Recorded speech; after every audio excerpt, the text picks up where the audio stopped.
in the police department. My last assignment before coming to the 2nd Precinct in May, I was the captain of the 3rd Precinct down at Bayshore. Prior to that, I worked as a lieutenant in the 1st Precinct in West Babylon. Prior to that, I spent some years in Internal Affairs Bureau in headquarters, and I was also a sergeant in this precinct from 2004 to 2011. So I do have a familiarity with this precinct. And along those lines, with my familiarity, I'm also from the area. I'm a 1989 graduate of Half Isle Hills East, so I grew up in this area. And for about a 5 or 6 year period, I lived up in Huntington Village as well when I was a rookie officer on this job. So I have a great affinity for this town, and I feel lucky to work here, quite honestly. Along with that, I wasn't at the last community meeting. I had to go to an emergency dental appointment. I know Inspector Hatton spoke to you guys, and he thanked everybody. Some of the community brought in gifts, some food, some beverages. We got some cards, some sympathy cards, referenced the incident that happened in Dallas. Since then, obviously, we've had another incident such as that in Baton Rouge. And I just want to thank everybody here. You know, we continue to get community support here, and it's definitely indicative of this community's character and the character and hard work of our police officers that we're able to work together like this, you know, in this community going forward. It's really a great thing. You know, on a personal level, this stuff really gets to me. You know, my father was a police officer, and my 3 brothers are police officers. So all 4 sons are police officers, plus my father. And the industry's gotten very negative in police work. So I feel lucky that I could come to a community like Huntington every day, where there's support and appreciation from the community. So thank you on behalf of my family and on the other officers in the precinct. Hey, Frank, how are you? Just talk about some stuff that's going on in the police department. This morning, I attended what we call Saber. If anybody follows law enforcement trends, there's a lot of statistical analysis now. New York City, obviously, is at the forefront of all these programs. They do something called CompStat. You may have seen documentaries or exposés on that in the news. Basically what that is there's a statistical analysis done by headquarters, and they hold the precinct commanding officers accountable for crime trends and general crime and conditions going on in their precinct. We have been following suit with the implementation of Police Commissioner Singh. We've been doing a very similar program. We don't call it CompStat, however. We have our own acronym, government work. We love acronyms. We call it Saber, and that stands for Statistical Analysis Bringing Effective Response. Okay, I remember that. So just so you know, this morning I went up in front of all the chiefs and the commissioner and all my higher level bosses, and I spoke directly about everything that was going on in the 2nd Precinct. So just, you know, if you were concerned, we are being held accountable for any crime trends going on in the precinct, and we're not giving anything short shrift. I can promise you that. One thing I just want to bring up that Commissioner, the Chief Cameron brought up today, and it also kind of comes into the Baton Rouge and Dallas incidents that I spoke about earlier, is we're going back to issuing each officer an individual taser. For a long time, each individual officer on this job, we were trying to give them out to each individual officer.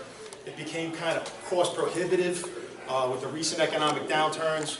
We started to go away from it, but with the recent incidents around this country, we're going back to it. We want to make sure our officers have another choice on their belt, that they don't have to go to their gun. All right, so that's what we're looking forward to doing. I spoke a little bit about the Saber meeting today, so I just want to talk about some of the stuff that came up in the Saber meeting. We have a crime pattern going on right now in Dix Hills. It started on June 21st. There's been 6 incidents. The last incident was August 3rd. Should I stop until everybody? You know what? I'm just going to take a 5-minute break. I want everybody to come out. All right. Later riding crowd. Hey, how are you? I was saying before to the crowd, just reiterate, you know, anyone that brought us anything in sympathy for us at Baton Rouge, we do appreciate it. And like I was saying, I went to our CompStat this morning, which we call Saber, and we went over each uniform crime category that the FBI recognizes. And along those lines, I just want to tell you some of the stuff that's going on in the precinct. We currently have a crime pattern going on in Dix Hills. It started on June 21st. It's an occupied residential crime pattern. Groups of youths, I believe as young as 12 to 16, are entering unlocked houses in Dix Hills. Okay, there's been 6 of these. They're going through the house, they're taking electronics, and they're leaving out the door that was unlocked. They're additionally going through unlocked cars in Dix Hills as well. Those incidents are kind of correlated with the burglary incidents. On 2 occasions, the same youths were able to procure car keys from these houses, and they stole the cars. The cars we found abandoned in Wyandanch area. So we have pretty good indication that's where these youths are coming from. We haven't had any incidents since August 3rd. We've been on top of this for the last month. We've had unmarked cars. We saw this trend happening. We've had unmarked cars out there in Dix Hills. The majority of the nights, on the overnights primarily, looking for these individuals. For instance, tonight there should be 2 unmarked cars out there in Dix Hills, sitting on key access points and locations. We believe these youths are coming up either foot or on bicycles, doing these crimes and returning the same way. In response to this, obviously, the detectives have had people out there. We have a suspect list of 13 possible suspects at this time. Part of the issue is that they're youths. They have no records. There's no driver's licenses. You know, until you're 16 in this country, there's no fingerprints, there's no DNA on these guys. We've held cars for evidence and things of those natures, but it's tough when it's youths. So like I said, we're putting extra patrols on the street. One of the programs that we have here in Suffolk County, it's called the Strike Team. It's another acronym. Don't ask me to explain this one.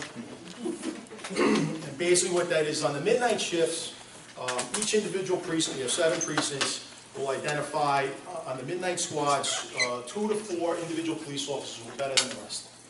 And these officers get put on what we call the strike team. So if there's an incident going on anywhere in the county, what we'll do is we'll activate the strike team. So for instance, in relation to this burglary we've had, I've acted on the strike team.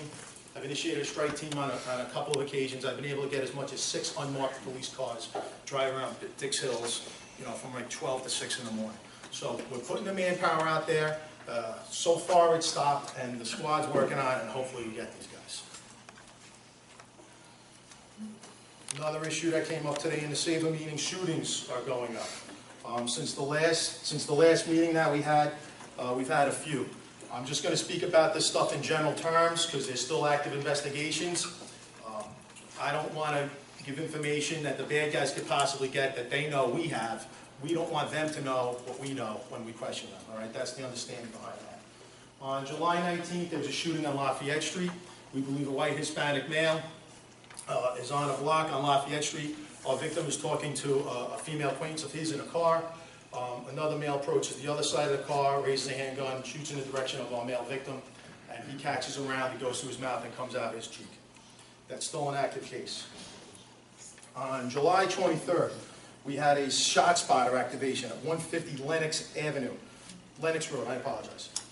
2nd Precinct officers responded. They see a group of Hispanic males out in the backyard. They see a male outside a 2nd story window. They gain entry into the house and they recover a loaded .40 caliber Taurus pistol. They also recover some ammunition from the scene. The subject was arrested. I believe we put out a press release on. His name was Christian Rodriguez. He was arrested, and we have an ICE detainer on him. We're looking to deport him. On August 4th, this just past week, a male subject on East 20th Street, at the dead end on East 20th Street, 301 East 20th Street. A male Hispanic goes to meet a female who he knows from his relationship. When he gets there, there's another male there, points a black handgun at him, takes a shot. The male catches the round in his shoulder. He flees the scene, goes to the hospital, and we get the call. That's a very active case. There's a lot of information coming in on it, and we're actively pursuing that one. This past Monday, we got a call on the 8th.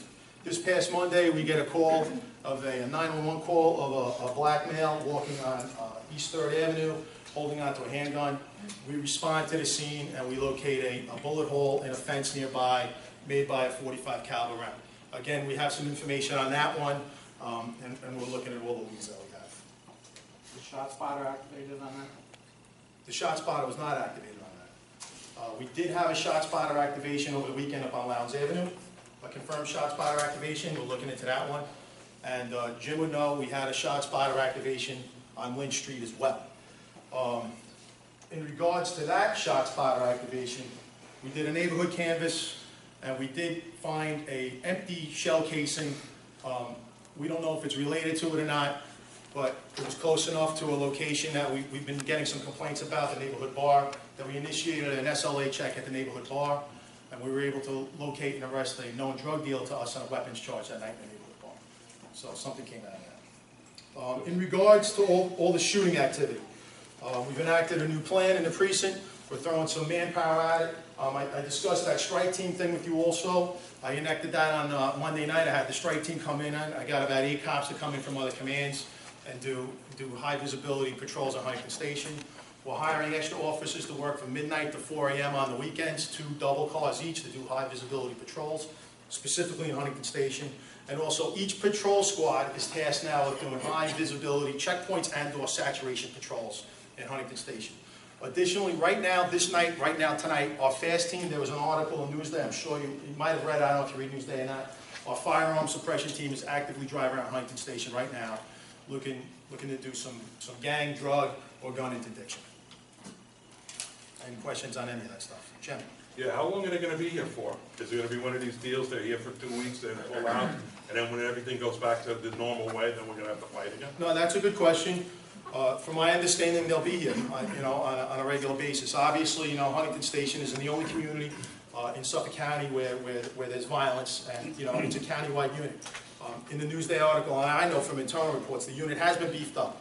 When it was started again this year, it was only, I believe, 8 officers, some detectives, and a sergeant. Now working one team. So one team in our language, one team only means one shift. Now we've added additional 8 officers, so there's 2 teams. So we have coverage during the day and during the night. So in regards to Jim's question, it'll be easier for them to be in Huntington Station and other locations all at the same time than it was in the past. Was that, you were referring to the FAST or the strike? Right there. The FAST team is more of a permanent thing. The strike team, we call out on an irregular basis if we need more manpower immediately, the strike team. That's up to an individual lieutenant or a guy at my rank that if I want to show presence, I call it the strike team, or if we have, say, a lot of people, like a riotous situation, something like that, a big bar fight, a lot of people in the street, you would call out to say the strike team, get numerous people there and help you take care of it. It's what you would call a force multiplier, is actually the term for it. That's really what it is. When you call up, how long does it take for that strike team to respond? I would say the strike team, were you in the strike team at first? I was, yes. How long did it take to get there? Usually we know in advance and we're able to respond quickly. If not, coming from the first up to the second, we could be there within 10 minutes. Obviously, Jim, we have 7 precincts. We have a precinct out in Shirley on the Williamsport Park. So if something's going on, say there's a bar fight in Huntington Village and we have to call for reinforcements, the guys from Shirley are going to be the last guys to get here. The guys from Patch on. But also I'm trying to do is to make sure, because it seems to be going up again quite rapidly, very dangerous. It's getting very close to my house. Okay. I just want to make sure, because in the past what's been going on here, we get things going and it goes good for 3 or 4 months, and then all of a sudden everything backs off and we're back to where we are. Okay. Up in this station, what's happening right now, the crime is spreading. It's coming down further and further south on Depot Road, and something has to be done. And my biggest problem is, and it doesn't matter where it happens in Huntington, is that every time we have a violent crime, 85% of the time, statistically, it's from out-of-towners. And these out-of-towners are involved in this, and why are they always in Huntington Station? Can I ask you a question Yes, on sir. that? I don't have your, is that an actual statistic or is that? Pretty close when I did it on pen and paper. Okay.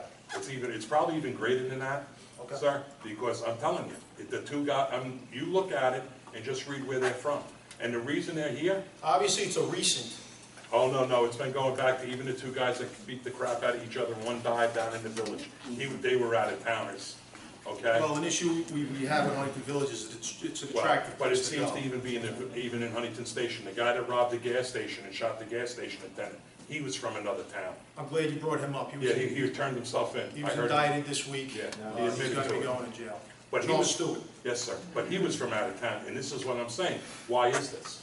Well, one thing I can tell you though too is the address that might be given in the press isn't their real address sometimes. People that tend to commit crimes tend to be transient. All right, they don't, they're not necessarily paying taxes and worried about what school district they live in. They kind of float around. So you may very well be correct, but sometimes those addresses, they may be kind of hanging out in Huntington for a month or 2 with a relative or a girl.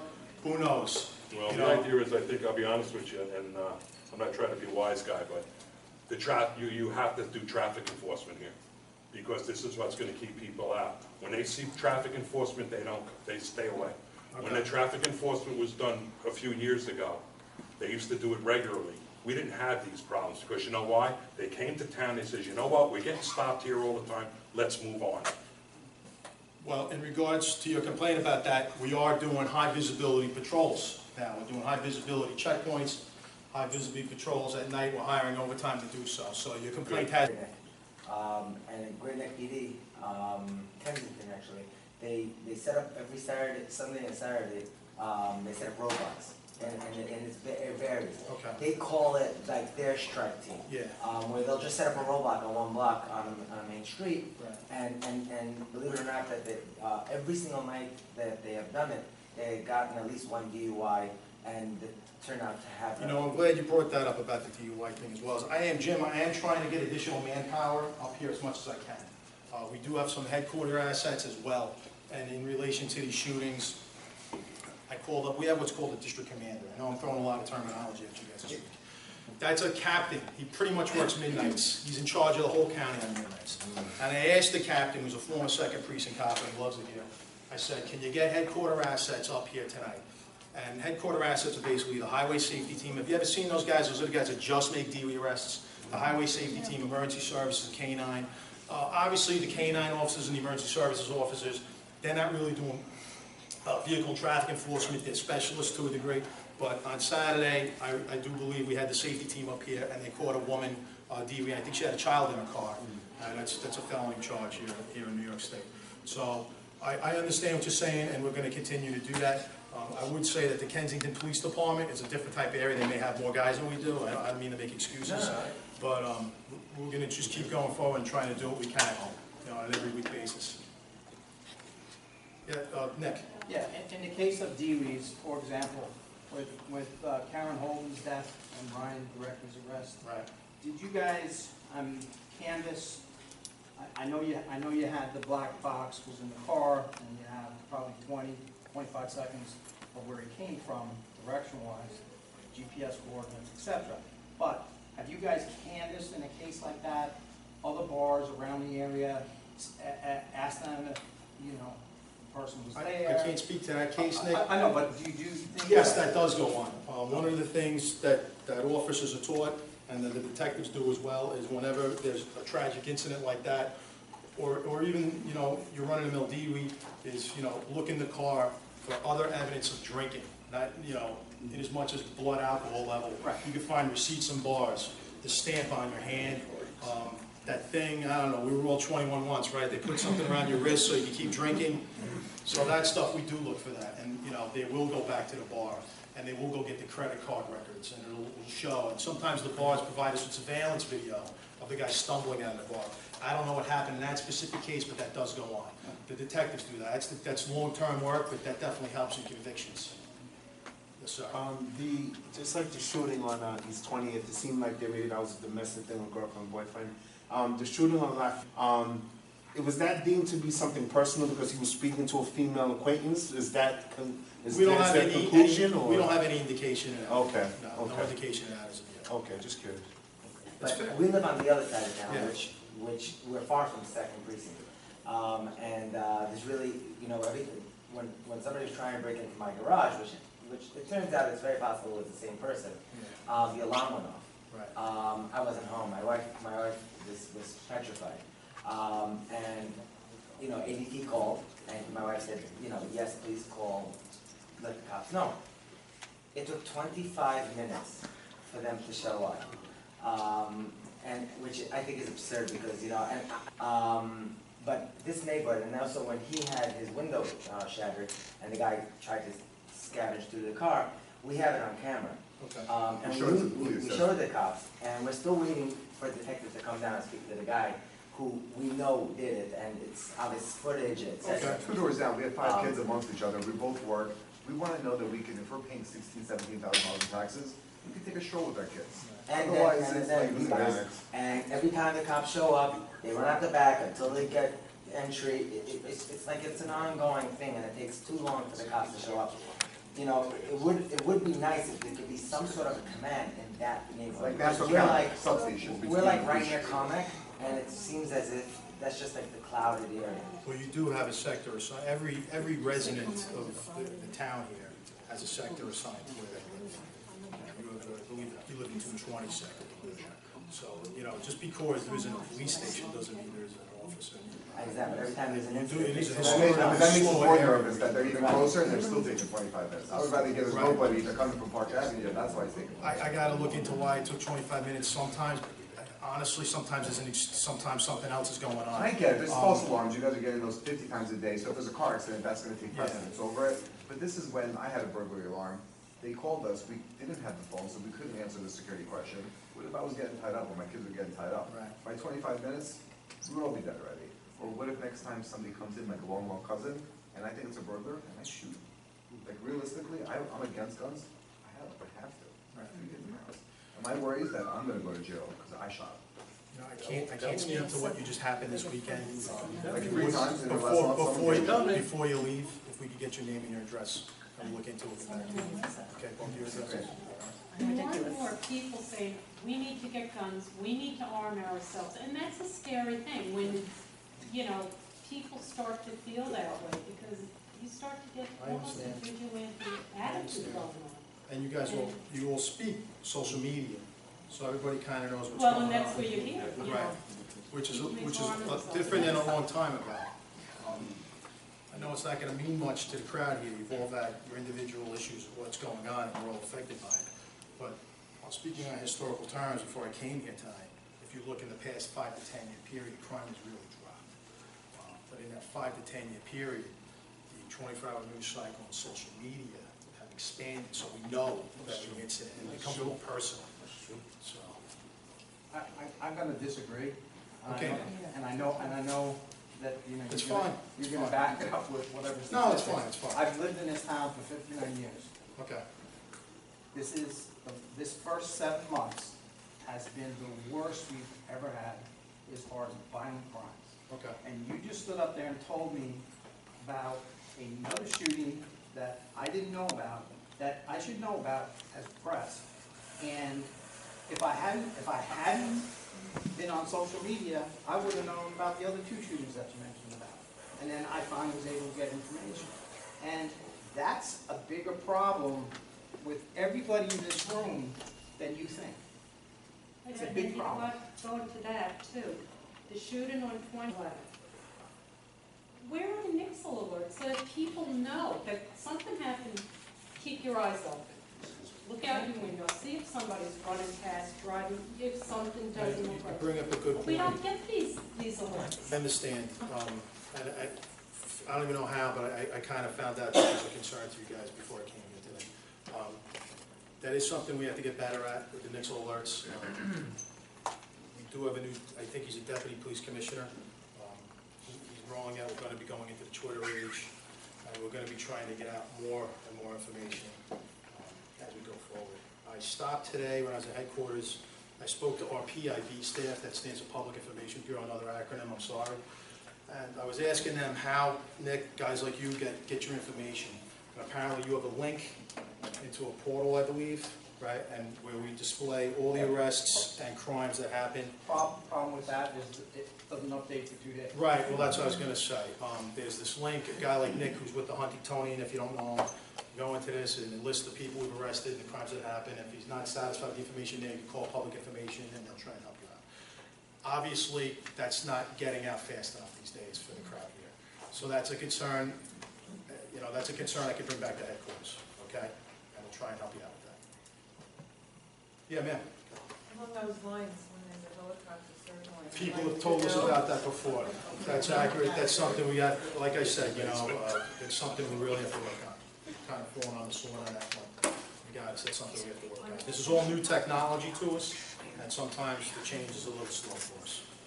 What is the helicopter doing? Are you doing anything? She's talking about an incident, what happens, ma'am, and it happens in my time. My wife will call me. I'll give you, for example, my own personal life. I'll be at work, my wife will call me up and say, oh my God, there's a helicopter overhead, what happened?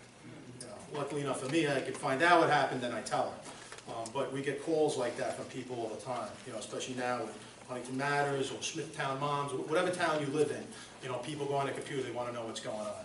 And we could be quicker with getting the information out of there. It's something we have to get better at. And why is that helicopter up there? It could be anything, ma'am. It could be a missing kid. It could be, God forbid, a doing crime something. and we're looking for a bad guy. It could be a lost swimmer. It could be anything. Could be looking for a place to land. Right. It could be a hospital, it could be a situation with a bad car, I could go on and on. So we use the helicopter primarily we use the helicopter for medevacs. Of course there is. Is there any other agency that you can get support from federally to Yes. sort of assist? Yes. Since obviously there's problems, and again, Yes, there's and- problems in every town, and there's problems that people don't know of in every town, and I understand that, you know, you're flexed and you got a lot of things like, what the heck is No, going on here? I'm okay with what you're asking me. We have partnerships with all federal agencies. We have detectives embedded with the FBI, the Right. ATF. Is the there a US way that they Marshal can Service. assist with some stings or whatever? Of course, if it reaches a federal level, it has to violate So some it's gotta federal reach crimes. some sort of. You know, some stuff at the FBI has to go across state lines, but, yeah, we have partnerships with all these agencies. Nick? Yeah, in fairness to this gentleman, because he probably doesn't know, but, you know, we have a new police commissioner, Sini, and prior to that, you had Commissioner Burke, and No. he's in jail right now, okay? And he's in I just jail. bought my house. Okay, no, but. I'm only living there. No, not even my a year. point is, prior, we had a very good working relationship with the federal government, and things were happening. Because of Commissioner Burke, that stopped. It's now started again. Commissioner Sini has seen to that. They've already done a lot of arrests over the last 6 months. So they've cranked that back up. Yeah, nice, though. Okay, so you should feel, you know, good Yeah. about that. When did this happen with her? Another thing I don't need to know. The morning after the Lafayette shooting, Yes, sir. I remember I was telling Jim in the back lantern, so I want to thank you for those increased patrols because you made them feel safe because of what just took place on Lafayette. So, you know, I'm just saying of what I saw and what my neighbors told me. Okay, well, So, thank you. Is that a compliment? That is a compliment. you made, Thank you. you made my neighbors feel safe that morning. So. Jim? Yeah. This compliment's gonna go away now. It's gonna be balanced out right now. Stop right now. Well, when you have gunshots, you find bodies in front of your house, you have a reason to be upset. Okay, so that's number one. Number two is, when you're going into these homes, because one of the big reasons, which is not your fault, and the town is only restricted to so many things. When you're going into these homes and you see these homes that are all chopped up, different bedrooms and this and that, are you contacting Joe Rose in the town of Huntington? Yes, when I And first, how many times do you do that a month? well, it hasn't been a month, we did 3 in the late spring, I believe, we did 3 of I those. think we're up to first 6 in month. the last few months. You did 6, I so, think we're about 6. did you use us? No, you guys used us, you guys, Okay, we used you guys? then you guys assisted us with doing the illegal, search warrants for the illegal housing. Okay, I was directly involved with 3 of them, those are the Okay. 3 I know That's of, all right. I actually went But I with the just town want to make officers sure, and- I want to make sure of that. But like yesterday, you were serving there, and I don't know what it was in regards to, Right. but the idea is, now, when you're going back, because you've been at that house a few times, sir, and it's not on you, but I just want to know, is there a program in your computers that you can keep track on how many times you go to this one house, including warrants? Because this house, you've been there numerous times, and as a matter of fact, there was an issue where the town got in and they did close it down for a little while. You know, they did the best they can within the legalities. But I want to know if there's any way that you can keep tracking these same old houses like you have up in Alliston Court, where you're there all the time. To answer your question, yes. You know, Okay. every bit of data is important to us and it goes into a system. We can- Now, does that data go back to the town? Not necessarily. The data we send to the town, Joe, correct me if I'm wrong, is we send them a list of people we've arrested and the locations they're arrested. That's correct, yeah. So if we go to that house, say necessarily for a youth disturbance, we're not necessarily telling the town. If we do go to a house where we notice all kinds of, to our eyes, you know, housing violations, safety violations, fire violations, we'll stay there, we'll notify the town, and they'll come out, and they'll issue the proper summonses in regards. Because I think a lot of the issues in the station will be resolved if we had more police, number one. I mean, that's another discussion for another day. But we definitely, you gotta work hand in hand with the town because of these overpopulated houses. And I mean, I know you legally, there's only so much you can do, and I understand that. But I'm just trying to figure out a way, if you can sit down and talk to each other and try to make something happen, you know, run a pilot program here. Try it here. Maybe other towns can use it, but we gotta do something, because that's your problem. Jim, if you may, Jim brings up a good point. Obviously, folks, you know, if you have a house in your neighborhood that you feel isn't up to snuff with code or has illegal tenants, you know, by all means, let us go. let us know. You know, Jim, we do rely a little bit on the public. I gotta be honest, we rely on the public a lot with this stuff, you know, to let us know what's going on in a lot of these houses. Because there's transients. And on 911 calls, we go, we see things. But the town, also, you guys have a number of investigators that travel around and get Google Maps and everything else to see the code violations. So I know these guys are on it. Like I said, when I first got here, I went out with them on a couple of search warrants, reference that type of activity. But not to be negative, it happened in our own town, there's a hotel, there's people coming in and out, there's cops came, detectives were there. We've been calling for 6 years, the building department to get them out, and this is on our street. I'll let you know a little bit about our procedures. We can't kick people out of houses sometimes. We're not No, allowed legal to- border, it's probably granted, We're right? not allowed, not always allowed to kick people out of houses. Just to add on to what we were just talking about, there's been approximately 5 or 6 incidences where the Suffolk County PD, the Drug Narcotics Squad would come out and contact us. Code enforcement would go out there as well as with animal control. And we would do a complete sweep of the property after you guys were able to allow us in. And it's been very fruitful, I should say. And it goes on, you know, I've been around the block a little bit now, it goes on in each precinct, you know, in the first you know, not that, I know you guys are Huntington, the town of Babylon guys are active with the police officers. Same thing in the third precinct, Bay Shore. The only difference is each town has different sets of laws as regards to building codes. Wait a minute. I see a house down the block, I call the police department. I know there's a lot of people living in this house.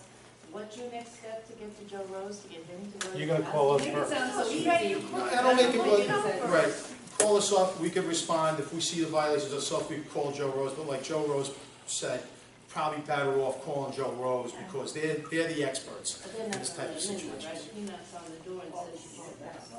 Well, they have other ways, you know, Ways. they could do an well, Joe, you can explain. Yeah. Yes, we don't, just because someone says we're not letting you in doesn't mean, that does not mean the case is over. We have to investigate that complaint to its fullest. If we get enough for a search warrant, we'll apply for an administrative search warrant, and with the Suffolk County PD's help, we'll go there and execute it. And you stay on it. Do you get back to Absolutely. the person who contacted the police to say, you know, did someone get back to the Yes, person? we work very well together. We were always, the communication's open all the time. Just this morning, I think it was yesterday, we had a situation with dogs that had to be, a dog that had to be taken out of the house. I called the inspector and we said, we'll see you at 12 o'clock. We went out there and tried to get the dog removed from the property. Every time we need something, they always respond and vice versa. You know, your interests, town's interests, there are interests.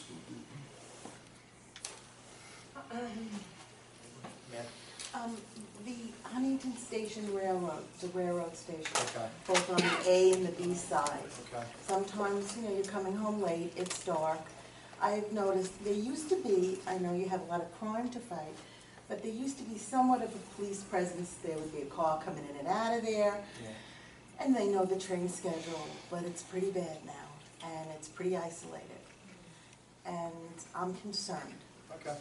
If people have been followed to cars, friends of mine were followed to the car, so now they move off the car there, you have to, you know, whatever. So, is there any thought, I know you have the auxiliary We police, but- have officers doing foot patrols primarily on Depot Road and bike patrols in that area, and I can ask them to float up closer to the railroad station. It's Oh, not, I know it's hard, It's not we a have heavy to lift for share us the at all. thing, but this is, there's a lot of people that come, like, on a train comes in at like 9:30, 10:30, and it's pretty isolated. Also, across the street, if they go through that bridge, over where the rescue squad, sometimes there's a police person at the rescue squad, because they're helping Yeah. out, of course, there, but that gets really isolated. okay. And I know they getting followed changed to the- your car is not a good thing. I know they changed the lighting in the back. I spoke to Pat Del Cole, that back block. Yeah. I used to commute for 30 years. Yeah. And then somebody had a problem and Pat Del Cole had all that lighting changed out to brighter. Maybe they gotta do it everywhere. They had more lighting, but then when you go on the B side and you go down Fairground, those streets are, it's really dark down there. And they say cars are waiting, they're following people out. So people are concerned, and I think it's something, People getting followed out of the train station? yeah, that's what We on haven't the gotten B any side. reports of that. Well, they're not going to the police We because haven't had they any were reports of any followed. violence vis-a-vis It the wasn't, commuters with the there train was no station. violence perpetrated on them, but they were followed. And then they got on Pulaski, and they headed towards Northport, And they just followed them and that was it? and then they Is it didn't, possible stop following. It's a coincidence that they were No. headed that way too? No, All right. We could get extra patrols at the train station. I That's appreciate not- that. I know it's that's not a hard though, problem. when we have so many other things. But What it's about important. auxiliary? And also, you could also contact the town security We have department auxiliary and give you the officers phone in number. limited They're hours, so we just use 24/7 if them you need them to basically respond. for security times. It's a visible. A lot of people coming in and out of there. Yeah, it's a very busy train station. Ned? Yeah, is there any way you guys, instead of, having to waste your resources, can get a hold of the MTA and have them do The something? parking lots are our property, MTA just has the tracks and the platforms, so they have a very limited scope. When I first got here, I heard a railroad station complaint, being a rookie inspector, I go, oh, let me just call the MTA. And I was like, no, that's yours, so. Man, So when I used to travel on the Long Island Railroad for 32 years, and I would come home from Verizon sometimes late, I would call the town, and one of the cars would come, the person would escort me to my car, and if it was a lot of us, they would escort all of us to our car. They would watch us walk, follow us, and you gotta start using the resources that you have. I understand you might not know, but you can call them and they will. Joe, could you help us out with the train station? Yes. Those are your lots. Like I said, whenever you're coming into the train and you feel that you need a presence there, you can call our security department. I'll meet with you afterwards and provide you the phone numbers. Thank you.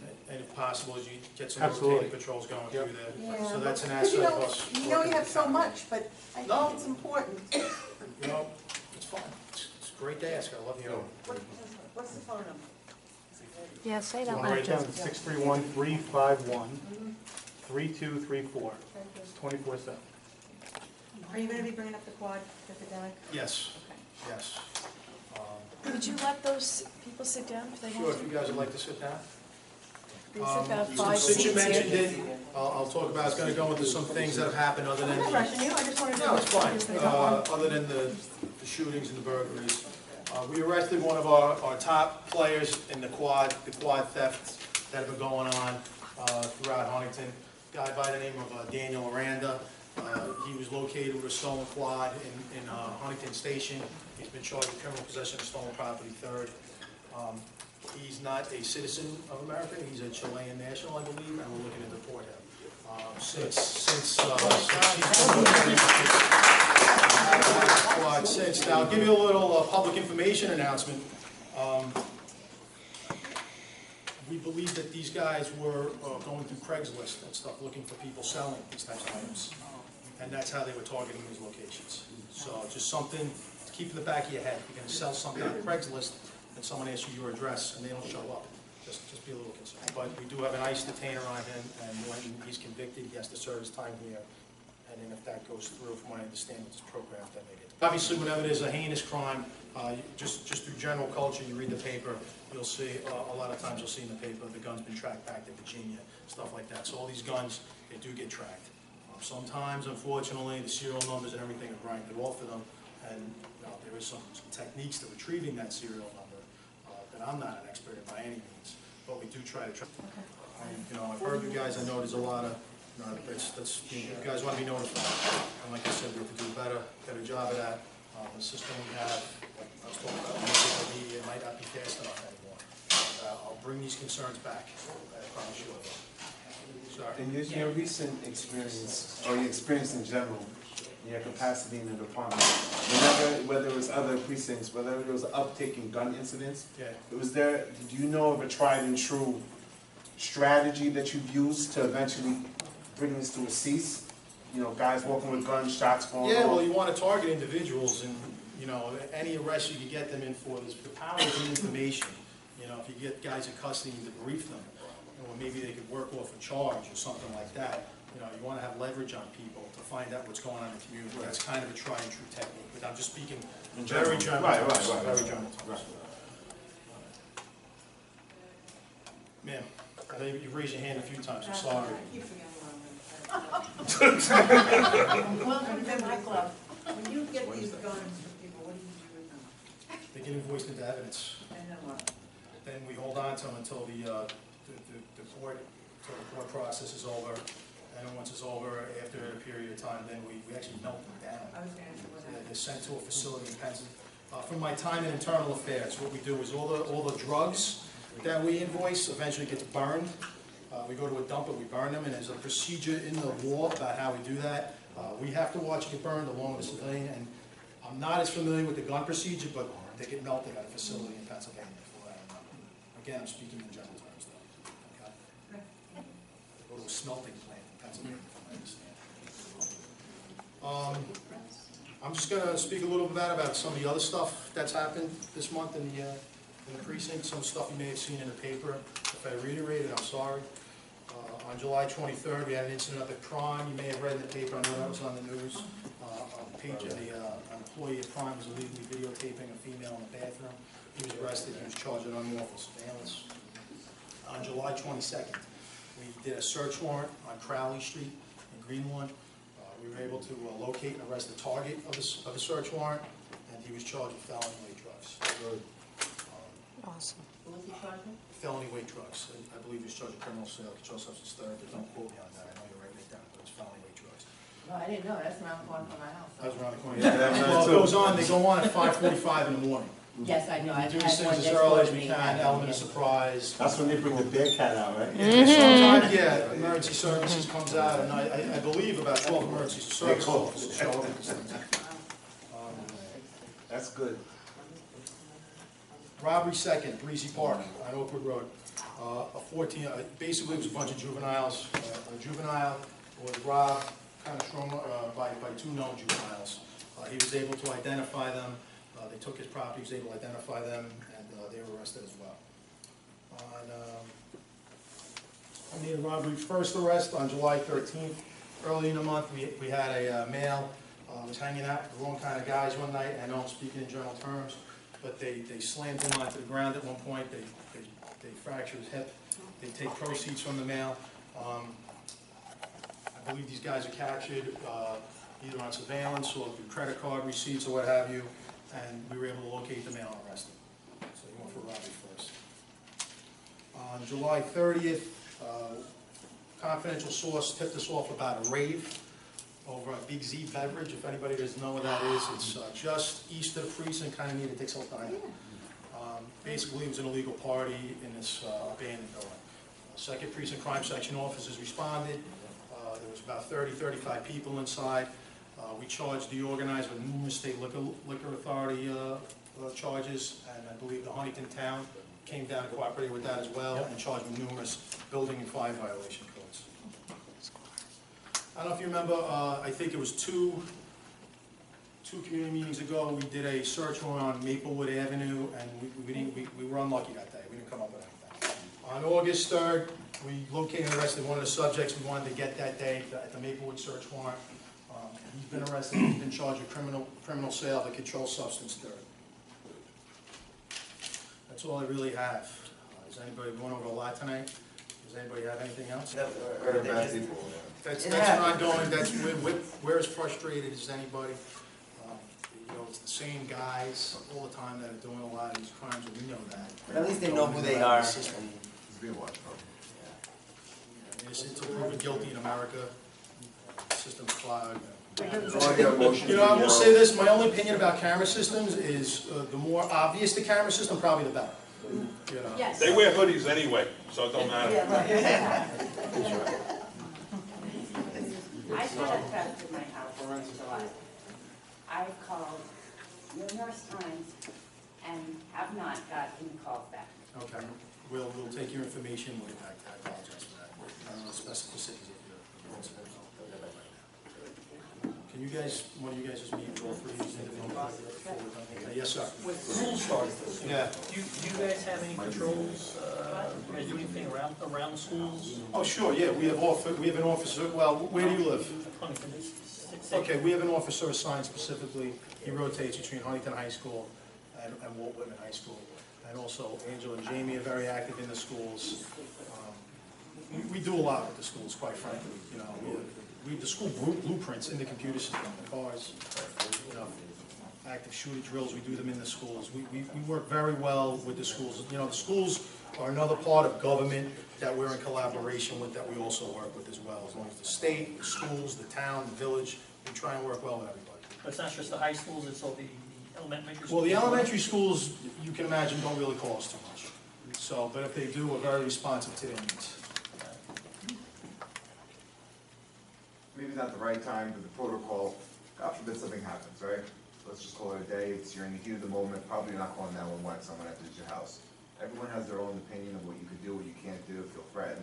I'm not looking to go to jail because somebody robbed my house and now I need $1 million of criminal fees. What can you do? Is if they're coming upstairs and my kid's upstairs and I feel threatened, or? You have a right to defend yourself in this country. Call your lawyers. Okay, done. No, that's the next goal, yes. Okay. They'll explain it to you. Because everyone said different things. You gotta be careful in this. But there is an aspect of that which you brought up. Right, if his back is, and he's walking out, you can't shoot him. Someone said if he has a TV and he's not upstairs, he's not a threat to you, it's gotta be an immediate threat. To me, you open my door, shotgun, done, you're dead, case closed. No reason you can call the police. I solved it for myself. He said, she said, she did not shut. That's it. And if it's outside, drag him in. That's all right. You're just trying to- Hey, Dominic. See, what was I telling you, huh? All that bullshit here. Anybody else? Oh, my God. Bicycle parks, patrols. Yes. Or where are they? I can't really. We've been concentrating the bicycle and foot patrols right now on the depot road area. We're on Depot, just. Yeah, the 5 corners, they all the tires, all that. Do you go farther down Depot, or? Sure, we can. Where would you like us to have it? Well, I'm just curious. The more sparse, I will tell you from my experience, the more, foot patrols are better in dense areas than they are in sparse areas. Like, well, just gentlemen looks at Dix Hills, for instance, foot patrol in Dix Hills is a little bit of a waste of time. It's better served by car. But, if you give us your address, we can look into a program possibly. How many guys do you have, guys and women, do you have in the area on bikes or foot? And at what time? Is it just a certain time? Yeah, right now, we're mandating the officers, I'm mandating that the officers, we do one foot or bike patrol. We're trying to get them on the bikes because they're more visible, and obviously faster. Right. What about canines? Every- Do you ever have canines too? Let me answer the first question. Every day, we do a bike or foot patrol in the 2nd precinct. We're on the 7 to 3 shift, and then we do 1 to 3 to 11 shift. I saw him on The Pulaski. guys don't do it. I have lieutenants answering me why they don't get it done. So there's some quality control on it as well. As far as canine is a small unit. I think we only have 14 canine officers for the whole county. We just got 2 more dogs. Okay, I was unaware of that. Thank you, Nick. Can we have one in a second? We call them as Nick. We can leave them on Depot Road. I'll feed them. Just feed himself. The person who owns the house on Depot Road, right up the side, across the street, they park 3 vehicles right off the corner. It's almost impossible to turn in there. Okay, we could take your name and we could contact you tomorrow. We could check that out. Yeah, because every time I turn down that road, it's like I have to slow down to 0 miles an hour. Is there a parking restriction there, though? There's no restriction, that's why Okay, they're that's a parking, you problem. can't park from here to the corner, they wouldn't be parking. You may have to contact the town on that. We don't make signs. The town may have to look into getting new signage for that. Okay, if there's no restrictions there, I would say your first choice is to go to the town and I they'll do will. a study to see if they get a sign. Sounds good, they do a good job, the town, they really do. I'm very happy. Oh, yeah. We don't want neighboring towns to come and now it'd be. Right, that was something that, when I had just purchased my house, I didn't know that they were gonna open up a Chick-fil-A, which will stop bringing Do people you in have a from. neighborhood watch? We have a Yeah, neighborhood but watch, but it's It's not. just a sign that does nothing. Because we have more crime with a sign up No, now. but than we did. Angela can show you how to We're work not it. involved. Just, we don't bother with flashlights, but we have 4 blocks. Neighborhood watch. If you do that, they're gone. Again, we'll get, as soon as the meeting's over, we'll get the specifics now- on both you gentlemen. We'll try and get you more patrols and we'll look into the business. Ma'am. Homeless in Huntington, I've seen it for years, hanging around, What was that, ma'am? homeless. Okay. Obviously, it's a concern to us, if they're violating any laws, we can look to arrest them, we can possibly get them help as well. Homeless really becomes a concern to us usually during high heat and very, very cold. The homeless situation is as much of an issue for us in the suburbs as in the city, as you see on television. No, you're right, a lot of these people are mentally ill, and we try to get them help as well. But, if you see something, a homeless person out there, call 911, address it. I've seen on News 12 briefly, seen saying that he's going to be adding a second fast team. Yeah, we spoke about that earlier today. Okay, okay, oh, that's what you were talking about. That's what you're talking He's about. added it, and, Okay. I don't know if you were late, the FAST team is in Huntington Station right now. Okay, I yeah. I spoke to remember the that. deputy police commissioner, he called me up this morning, he's out with them right now in Huntington Station, so it's John Barrett. He also goes on search warrants in the morning, so he's probably on Crowley Street at that search warrant. Okay. You know, our two commissioners are very involved, I don't think these guys ever come home. I see that. I see when he was 12, they always doing. Sir, Inspector, you mentioned added patrols on the weekends for the shootings. Just wanted to point out, you probably know, a couple of the shots fired incidents were the last couple on Thursday nights, so. yeah, we are Thursday aware of night that. to Friday Yes, morning. we're aware of that. We're trying to step up the patrols on Thursday as well, but I can't promise anything. Also, those night patrols, as you mentioned, they're on the weekend. On the weekend, that's when the majority of these incidents happen. There was the incident on Thursday, that was the East 20th incident, that was I on think the Lodge Thursday. Avenue also was on Thursday night. You know, the fact that we were compared to Compton has me even more concerned than I was before. You know, I feel safe during the day. I see police come down my road a lot. I don't know, it's because of who we are. I'm gonna bring up Lady Hill, but I grew up in Nassau County where if even one of these things happened, it would have been front page news, you know, people, a cop car on your street, what? You know, it was like crazy. And I started, you know, from Huntington, and my stepchildren would mention stabbings and shootings, like it was nothing. And I said, that is not something you casually talk about. And it had me crazy at the time. And now, I'm finding myself say, oh, it's just another shooting. And that's what caused me to write the letter, because, like he said, it's getting like Compton. That theme's been I'm reiterated very tonight. safe in the day, but at night, I'm still afraid to walk outside my house. You know, it says, oh, I'm glad you're doing something, but during the week would be good too, because they know you're not there. That's what the whole thing, they don't see the police presence at night, and that's when, you know, they can do something. Well, obviously, a lot of crimes, you know, we can't be. I know that. Well, let's try. But Try if to they be- see- You know, they see you more at night, I would give up the daytime drive-bys if you could come by at night. Well, the reason why we have more police on patrol during the day is there's just a lot more calls for service during the day. And twice as much calls for service. We need officers to respond to calls for service. That's why we have a little more staff in during the day. Right, but the problem with that is that when you tell us that, it makes us, okay, fine, so you know what, I'll wake up every day at 4 a.m. and I'll start calling 911. And then you'll start getting more service. You interpreted that. I know. We have to be, you know, we have a budget too, sir. We have Again, to it's put a on. metaphor, Okay. no offense. No, it's Metaphor. But that's how it sounded. Yeah, no, Exactly said you're that, right, you know? and I understand your concerns, but we have a budget also, and we have to deploy our resources as efficiently as possible, you know. Because we're making thoughts about like just our house, his house, making sure the neighbors are getting armed security from 12 to 5 to sit out there with the car. But then I go, we have 20 grand taxes. Why would we do that? I might as well sell my house and buy a mega compound in North Carolina, put a gate up there like Noah's Ark, and no one's coming in, unless they climb my fence, which will be electrocuted around the premises. But to do this, I have to pay somebody $20 a day, just because I know no one's gonna patrol the area. That's what I told my wife last night. We really Our had a neighbor conversation. is a little different than the Yes, rest there's of no the shootings, neighborhood. thank God. Thank God.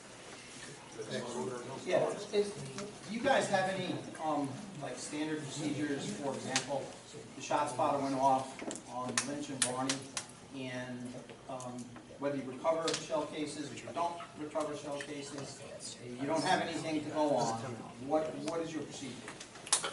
The shot spotter is an investigative tool for us, obviously, I don't know the statistics on it, how many times it turns out to be legitimate.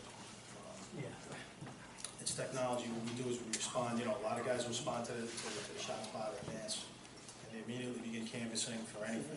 You know, specifically, they'll start looking around for rounds, and we just go from that. If they can't find anything, then, you know, we just make a report for a shot spotter activation, you know, no criminality. Okay, so now you find a casing. If you find a casing, then what we've been doing, thank you for your question, I can explain that. If we find a casing, and there's no damage to property, nobody's been hit, thankfully, or anything like that, we've been the squad has been carrying those of late as environmental conservation law cases. There's an environmental conservation law out there where you're not able to shoot a gun within a certain amount of footage between a house. Right. And then they'll investigate it under that law, they'll investigate it. Okay. Can I make a suggestion? Sure. Especially in the depot, the Lennox Road, and over in the fairgrounds, you know, 2nd, 3rd, 4th Street area. When you have something like that, I think it would be a real good idea, because I know that what Inspector Hatton had said is that with all of the quad things that were going on, and even like a couple of the shootings where he didn't really, because you know, they don't want to tell you. They probably know who shot at him. They don't want to tell you. But you've gone and you've sat with a particular person and told them that we're watching you. You know, you had the interventions, is what he called it. Custom notification. Yeah, Risco does that. So why don't you do something similar, that you have some sort of pamphlet, you go door to door, you take 4 offices, 5 offices, and you cover 2 or 3 or 4 blocks around it. Because if you do that enough, the people who are doing the shooting most likely probably live close by. You're going to put them on notice that you're watching, and that may help stop some of that activity. Okay. You don't like that? No. I don't know. I got no reaction. Okay. I got no reaction. Oh, boy. I like it. Inspector, we had a civic meeting in Greenlawn the other night, and supposedly there was a little uptick, I guess, in like criminal mischief incidents and such on Broadway, and maybe a little further up in Centerport. Important question came up that perhaps there's a lack of allocation of resources to the Greenlawn area at certain tours, and the car gets split. Talking about the midnight car that goes down in Greenlawn? Right, right. And they were kind of concerned that these things are starting to spike a little. You know, Cancer. again, I can't promise you anything on that one. I can just bring your concerns, you know, forward. Right, right. This was the Greenlawn Civic Association, so between the business owners and the residents. I will tell you this, just from firsthand knowledge. I used to work midnights. My first, I think, 7 or 6 years on this job on midnights, and I worked in a car that ran 24 hours a day, but the sector next to me didn't, so I had to pick up a bigger area and on the midnights. And what I will tell you is, I mentioned it before, the call volume does go down drastically, definitely during the week and even on weekends. So even though that car is not up, the officers that are in there, their sectors expand. They do have more free time to patrol proactively. Okay. So it's kind of statistically driven, so to speak. The allocation. You know, like I said before, you know, we operate under a budget, so we have to deploy our resources. If you could just pass it up. No, I'll definitely, and we hear, you know, this is not just a concern, we hear this, we hear this concern in every precinct. I can tell you, in the 3rd precinct when I first started, there were cars, they were running like 5 cars, I believe, in East Iceland. And then, you know, the precinct commander, we had this back in the 90s, just felt that was inefficient and changed the sectors all around. They had the sectors up in Brentwood. There was a sector that went down in Brentwood. I used to drive a car in Brentwood that went down at night, but they kept the car open on East Iceland all night. And we felt that was inefficient. We shut that car and moved up to Brentwood. So these things can change. Right. Yes, sir. In conjunction with that, I had a thought, and I don't know if it's something that's even viable. That car that sits behind Greenlawn Firehouse at midnight, is it possible, like, to move that car, like, in back of Gray Mare Pub? Or in the parking lot? That's where all the problems are. Yeah, no, that's a great idea, but how would our car be? We relieve we don't all relieve at the precinct because it's a tremendous area to cover the town of Huntington. So if you had someone choking or something like that, and you're relieving over on Park Avenue, obviously, you know, that officer has to respond. These Northport's going to take him too long. So we use a relief point system, and we use the firehouses because they're safe areas for us to leave our cars. And they're also safe offices for the officers to leave their cars. That's another big part of it, too. So it doesn't necessarily have to be a firehouse, it could be anything. I removed that labor yard at one point, but it has to be kind of a safe facility. 2 Lynch Street, they can do it every day. Maybe I'll put Angela over there. So I'm thinking, Hard, Dominic. but Sunday night, my husband, he mows the lawn and it takes him from 10 o'clock in the morning to 10 o'clock at night to do this. And he's in the garage, and our garage is, it looks like a living room. That was supposed to be his bad place to go, but now he, it's a good place. So we're sitting there watching Goodfellas, and listen, they're coming down the street. One has a bottle of Henny in his hand, half empty, and they're walking down the street, and you can clearly hear them saying, "I'm so happy that all the police cars are in Huntington Station." I said this at 2 meetings before, that you keep calling, I hear you in the station, but there's another park, because that's a big park with nothing there. But thank God the kids are good in our neighborhood, they don't. But I'm catching all the other kids.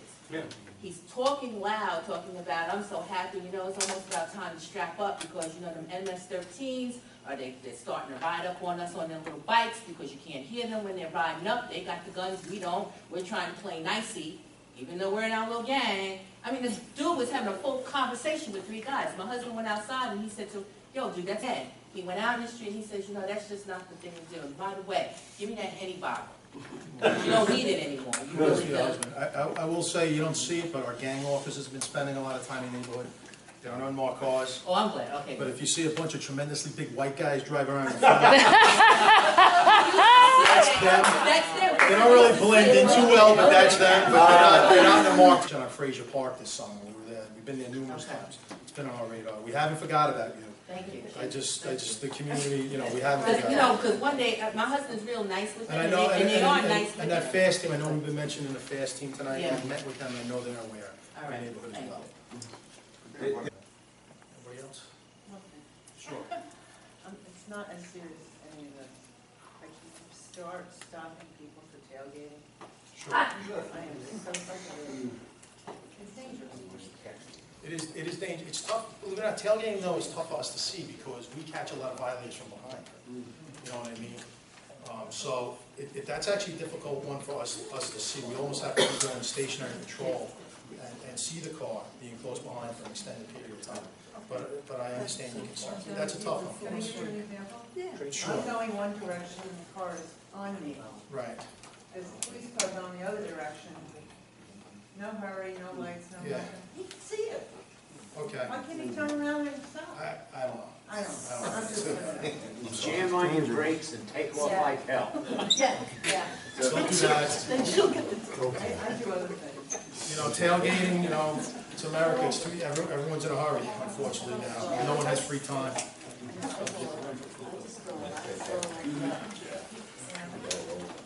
So I need you guys to speak to them, okay? I don't think the goal was for everybody to beat up on you guys tonight. It was just, you guys are making people feel safe, but it's just the recent violent incidents are getting people worried. I understand. So, thank you for everything you guys did.